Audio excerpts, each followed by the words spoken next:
Minha bisavó morava sozinha nas montanhas em sua cabana.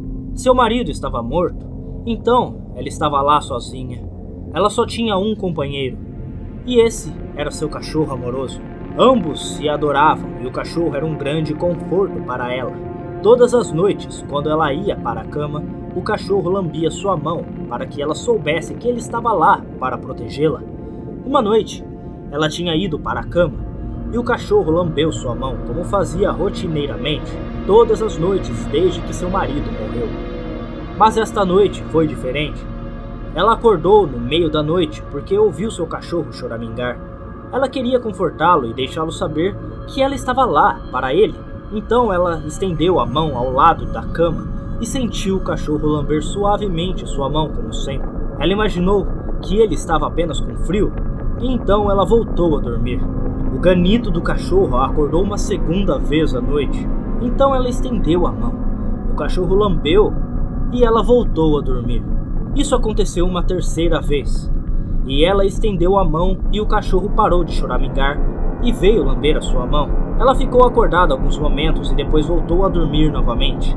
De manhã, ela acordou e estendeu a mão ao lado da cama, mas nada lambeu sua mão. Ela pensou que o cachorro já havia acordado e estava na sala da frente. Então ela rolou e saiu da cama e ouviu um gotejamento, pingando, pingando e pingando. Ela achou que o som vinha da cozinha. Então se aproximou e girou as maçanetas da torneira da pia. Mas não era a fonte do ruído. Depois de verificar frustrantemente a pia e seus canos, ela desistiu e continuou em seu banheiro para tomar um banho. Ao se aproximar da porta do banheiro, ficou evidente que o som vinha de dentro.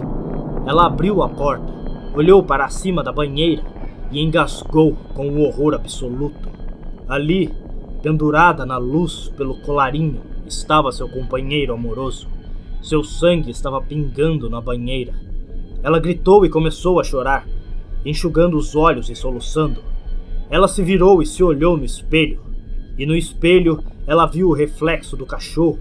E escrito no espelho com o sangue de seu cachorro, com gotas e listras penduradas em cada letra, estavam as palavras: humanos podem lamber também.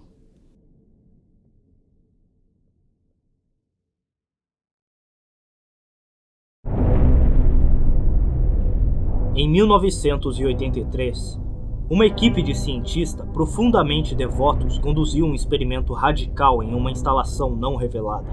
Os cientistas teorizaram que um humano sem acesso a quaisquer sentidos ou forma de perceber estímulos seria capaz de perceber a presença de Deus. Eles acreditavam que os 5 sentidos obscureciam a nossa consciência da eternidade e, sem eles, um humano poderia realmente estabelecer contato com Deus pelo pensamento.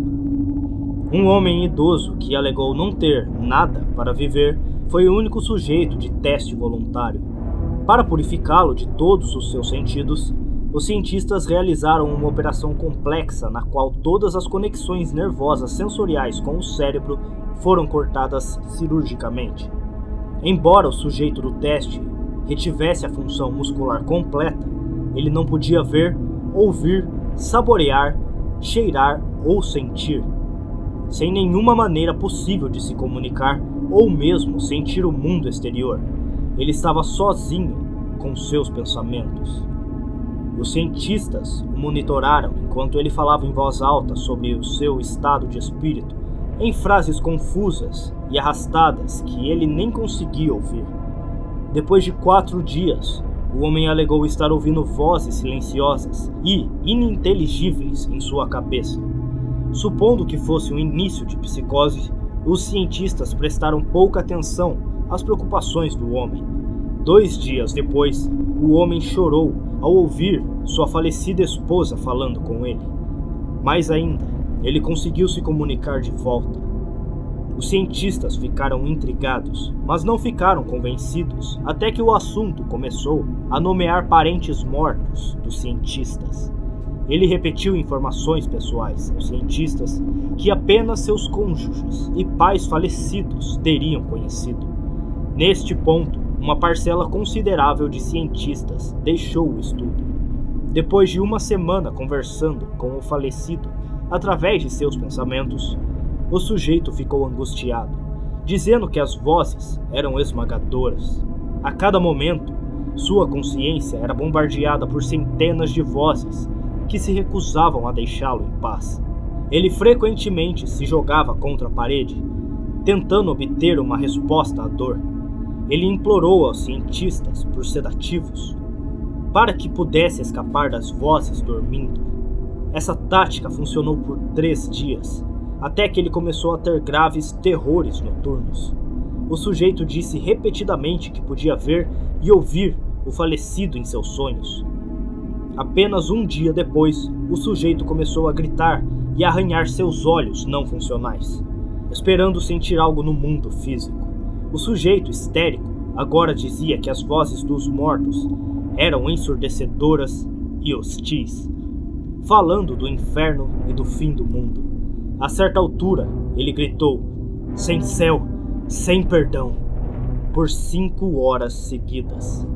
Ele implorava continuamente para ser morto, mas os cientistas estavam convencidos de que ele estava perto de estabelecer contato com Deus. Depois de mais um dia, o sujeito não conseguia mais formar frases coerentes. Aparentemente louco, ele começou a morder pedaços de carne de seu braço. Os cientistas correram para a câmara de testes e o prenderam a uma mesa para que ele não pudesse se matar. Depois de algumas horas sendo amarrado, o sujeito parou de lutar e gritar. Ele olhou fixamente para o teto, enquanto as lágrimas silenciosamente escorriam pelo seu rosto. Durante 2 semanas, o sujeito teve que ser reidratado manualmente devido ao choro constante. Eventualmente, ele virou a cabeça e, apesar de sua cegueira, fez contato visual com um cientista pela primeira vez no estudo. Ele sussurrou: "Eu falei com Deus e ele nos abandonou." E seus sinais vitais pararam. Não houve. E seu sente da morte.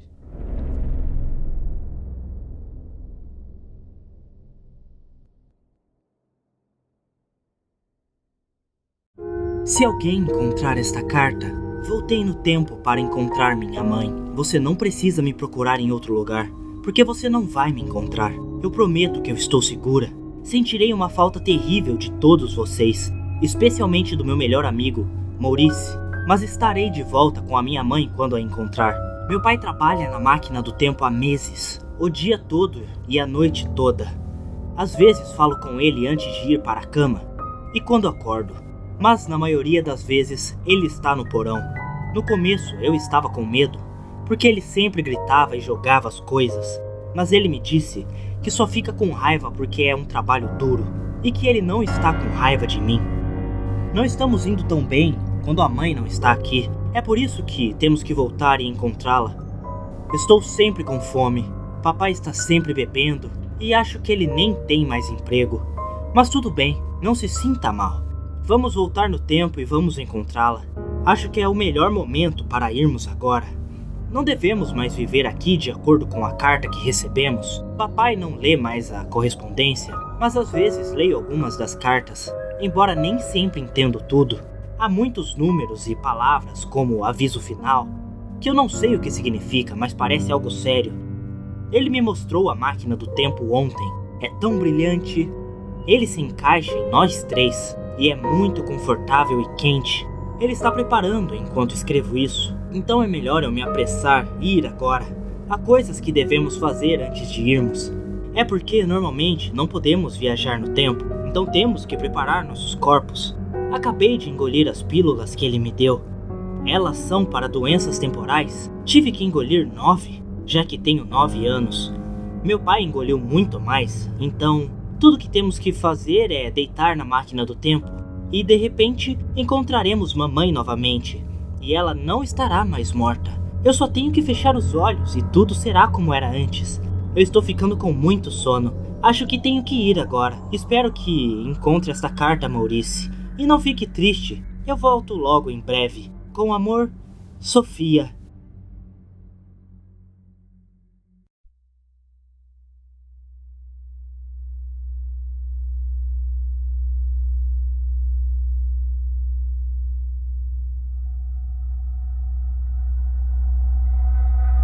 final de 1800, Thomas Otto e sua família se mudaram para uma mansão na esquina das ruas Eaton e Symington, em Key West, Flórida, agora conhecida como uma casa artística. Os Ottos eram conhecidos por serem severos com seus servos, às vezes até maltratando-os. Foi o tratamento dado a um desses servos, haitianos, que deu uma reviravolta nessa história. Esta mulher foi contratada para cuidar de seu filho, Robert. Um dia, a senhora Otto supostamente a testemunhou praticando magia negra em seu quintal e a demitiu. Antes de sair, a mulher deu a Robert uma boneca realista que tinha 3 pés de altura, tinha botões para olhos, cabelo humano, que se acredita ser de Robert, e estava cheia de palha. Bonecas que se assemelhavam a crianças não eram desconhecidas durante esse período, mas esta provou ser especial. Robert batizou seu pequeno boneco com o seu próprio nome e muitas vezes a vestiu com as suas roupas. Robert, o boneco, tornou-se seu companheiro de confiança. Ele o levava com ele em viagens de compras para a cidade. O boneco estava sentado à mesa de jantar onde Robert escondia pedaços de comida quando seus pais não estavam olhando. Robert seria até mesmo enfiado na cama com o menino à noite. Logo, esse relacionamento inocente assumiu uma natureza estranha. Robert escolheu ser chamado pelo nome do meio, Jeanette. Após ser repreendido por sua mãe, ele disse a ela que Robert era o nome do boneco, não o dele. Jeanette era frequentemente ouvido em sua sala de brinquedos conversando com Robert. Jeanette dizia algo em sua maneira infantil e as respostas podiam ser ouvidas em uma voz muito mais baixa. Às vezes, Jeanette ficava muito agitada, preocupando os criados e a sua mãe. Ela, de vez em quando, irrompia para encontrar seu filho em um canto, enquanto Robert estava sentado em uma cadeira ou na cama, olhando para ele. Isso foi apenas o começo. Objetos domésticos seriam encontrados jogados do outro lado da sala. Os brinquedos de Jeanette apareceram mutilados e risadinhas podiam ser ouvidas. Sempre que esses atos incomuns aconteciam, Jeanette sempre dizia: Robert fez isso. Mas o menino aceitou o castigo, mas sempre insistiu que a culpa era de Robert. À medida que o mal crescia, mais e mais servos se despediam, à medida que novos eram contratados. Os parentes dos Ottos sentiram que era a hora de fazer alguma coisa. Com a recomendação de uma tia-avó, os pais de Jeanette retiraram Robert de seus cuidados e o colocaram em uma caixa no sótão. Este é o lugar onde ele residiu por muitos anos. Após a morte de seu pai, Jeanette foi deixado em seu lar de infância. Ele decidiu morar na mansão vitoriana com a sua nova esposa. Jeanette havia se tornado um artista e achava que a casa era espaçosa. Ele daria um lugar para pintar. Ele foi ao sótão e tirou a poeira de seu brinquedo de infância. Ele se apegou ao boneco, apesar do descontentamento de sua esposa. Jeanette levava o boneco junto com eles, aonde quer que fosse. Ele até se sentou em sua cadeira favorita enquanto Jeanette e a esposa dormiam nas proximidades. A sala da torre, a esposa dormia. Depois que a senhora Otto o transferiu de volta para o sótão. O casamento deles azedou lentamente, até que a senhora Otto supostamente enlouqueceu e morreu de razões desconhecidas. Jeanette seguiu logo atrás. Robert supostamente atacou pessoas, às vezes trancando-as no sótão. As pessoas que passavam afirmavam ouvir risadas malignas vindas da sala da torre. Por algum tempo, Robert permaneceu sozinho na casa vazia, até que uma nova família comprou a mansão e a restaurou. O boneco foi mais uma vez transferido para o sótão. Isso agradou tanto quanto da última vez. O boneco era frequentemente encontrado em toda a casa. Certa noite, Robert foi encontrado ao pé da cama dos donos rindo com uma faca de cozinha na mão. Isso foi o suficiente para mandá-los fugir de casa. Mais tarde, Robert foi transferido para o Museu de East Martello, em Key West. onde está sentado em uma caixa de vidro. Apesar de seus aposentos, acredita-se que o boneco não tenha desistido de seus modos ameaçadores. Visitantes e funcionários afirmam ter visto o boneco se mexer. Seu sorriso é conhecido por se transformar em uma carranca. Um funcionário limpou Robert, apagou todas as luzes e foi embora. No dia seguinte, ele voltou para encontrar as luzes acesas, Robert sentado em uma posição diferente da noite anterior e uma nova camada de poeira em seus sapatos. Alguns dizem que ele vai até amaldiçoar você se você quiser tirar uma foto dele. Você deve pedir educadamente. Ele vai inclinar a cabeça em permissão. No entanto, se ele não o fizer e você tirar a foto de qualquer maneira, uma maldição cairá sobre você e a qualquer um que o acompanhou ao museu. O mesmo acontecerá se você zombar dele. Até hoje, Robert permanece no Museu East Martello, em seu traje de marinheiro, segurando seu leão de pelúcia, continuando seus caminhos ameaçadores. Este é um relato baseado em uma história real, e você pode conferir mais sobre Robert no link abaixo deste episódio. Espero que tenham gostado deste compilado e até a próxima.